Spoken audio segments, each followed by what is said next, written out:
Gir સોમનાથના કોડીનારમાં IPL કંપનીની sugar મિલની ચાલુ season પૂર્ણ થતા મિલને બંધ કરવામાં આવી છે। જો કે ખેડૂતોના ખેતરોમાં હજુ પણ ઘણી શેરડી ઉભી હોવાથી ખેડૂતોમાં ચિંતા વ્યાપી ગઈ છે। સિઝન પૂર્ણ થતાં જ આશરે 20 જેટલા ખેડૂતો મિલ ખાતે દોડી આવ્યા હતા અને અધિકારીઓ સમક્ષ રજૂઆત કરી હતી। ખેડૂતોએ માંગ કરી છે કે બાકી રહેલી શેરડીની કટાઈ તાત્કાલિક કરવામાં આવે અને તેને મિલ સુધી પહોંચાડવામાં આવે। મિલના અધિકારીઓએ ખેડૂતોને આશ્વાસન આપ્યું કે તેમના ખેતરોમાં ઉભી શેરડીનો સર્વે કરવામાં આવશે। ત્યારબાદ મિલની ટુકડી દ્વારા કટિંગનું કામ હાથ ધરવામાં આવશે અને કાપેલી શેરડીને રાબડા સુધી પહોંચાડવાની વ્યવસ્થા કરવામાં આવશે। આ વર્ષે પોણા 3 મહિનામાં કોડીનાર શુગર મિલે કુલ 29,000 ટન શેરડીનું પિલાણ કર્યું છે। મહત્વનું છે કે આઈપીએલ કંપનીએ આ શુગર મિલને વર્તમાન વર્ષથી લગભગ એક દાયકા બાદ ફરીથી શરૂ કરી હતી। આ પહેલા મિલ લાંબા સમયથી બંધ પડેલ હતી।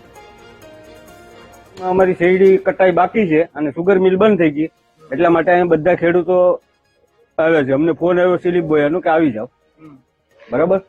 તો અહીંયા આવ્યા તો કે મલિકભાઈ ને મળો, ફલાણાભાઈ ને મળો, અહીં કોઈ જવાબ આપતું નથી।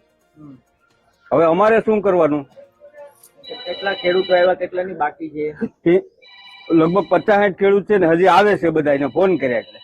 लेकिन जो फार्मर बचे हुए हैं, मैंने अभी अपने स्टाफ की एक मीटिंग बुलाई थी और उनमें मैंने निर्देश भी दे दिए हैं कि जो हमारे कुछ फार्मर बचे हुए भी हैं तो हम उनका एक सर्वे करा रहे हैं और जो हमारी टुकड़ी है और हम टुकड़ी के हमारे जो मुकद्दम हमने वो भी बुला लिए हैं और जो हमारी टुकड़ी के माध्यम से हम लोग जो बचा हुआ हमारे जो फार्मर है तो वो परेशान ना हो और उनका हम इस इन टुकड़ी के माध्यम से उनका इंतजाम जो है वो अगर जो रावड़े चल रहे हैं उनमें कराएंगे।